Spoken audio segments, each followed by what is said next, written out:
Davom etamiz. Jizzax Olimpiya va Paralimpiya sport turlariga tayyorlash markazida O'zbekiston kasaba uyushmalari federatsiyasi, viloyat kengashi hamda viloyat suv sport turlari federatsiyasi tomonidan World Aquatics Day ommaviy axborot sport festivali tashkil etildi. Har yil yoz mavsumida respublikamizning barcha hududlarida keng jamoatchilik, ayniqsa bolalar va yoshlar o'rtasida suv sport turini yanada ommalashtirish maqsadida ochiq eshiklar kuni festivallar o'tkazib kelinadi. Xususan Jizzax Olimpiya va Paralimpiya sport turlariga tayyorlash markazi hamda viloyat suv sport turlariga ixtisoslashtirilgan sport maktabi tarbiyalanuvchilari ishtirokida tashkil etilgan festival ham shular jumlasidan. Suzish sport turi bilan 10 yildan beri shug'ullanib kelaman. 7-sinfligimda shu yerga sport kollejiga o'qishga kirganman. O'zbekiston chempionatida faxrli o'z qo'lga kiritganman. Keyin Jizzax davlat pedagogika universitetida jismoniy madaniyatga yo'llanma bilan o'qishga kirdim. Hozirda u yerda ham musobaqalar bo'lib o'tmoqda.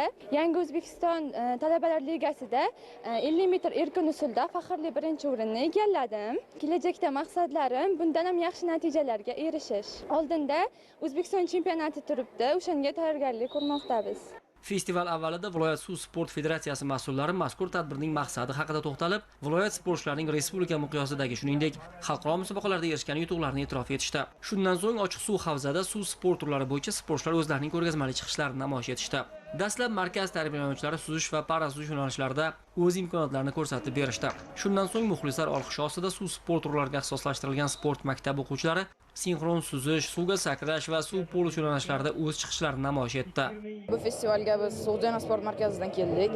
Juda ham yaxshi o'tyapti bu.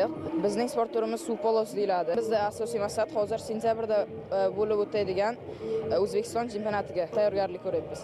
Festivalda suv sport turlari bo'yicha turli yosh toifalari bo'yicha viloyat terma jamoasining yetakchi sportchilari, shuningdek, mamlakatimiz terma jamoasiga jalb etilgan yoshlar ham mahoratlarini namoyish qildi. Shu bois festival yosh suzuvchilar uchun professional sportchilardan o'zlari uchun qimmatli maslahatlar olish imkoniyatini ham berdi. Ta'kidlash joiz, o'tkazilayotgan bu kabi tadbirlar yurtimizda sport va sog'lom turmush targ'ibotini yanada kuchaytirish uchun xizmat qilmoqda. Xorvatiyaning Zagreb shahrida dunyoning eng kuchli shaxmatchilari ishtirokida nufuzli Grand Chess Tour 2026 musobaqasining 3-bosqichi bo'lib o'tdi.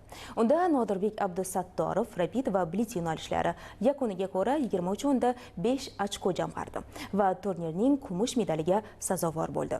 Ushbu natijasi uchun hamyurtimizga $42,000 mukofot puli berildi. Qadrli yurtdoshlar, siz Axborot 24 dasturi bilan tanishdingiz. Yana yangi va yaxshi xabarlar bilan ko'rishguncha omon bo'ling.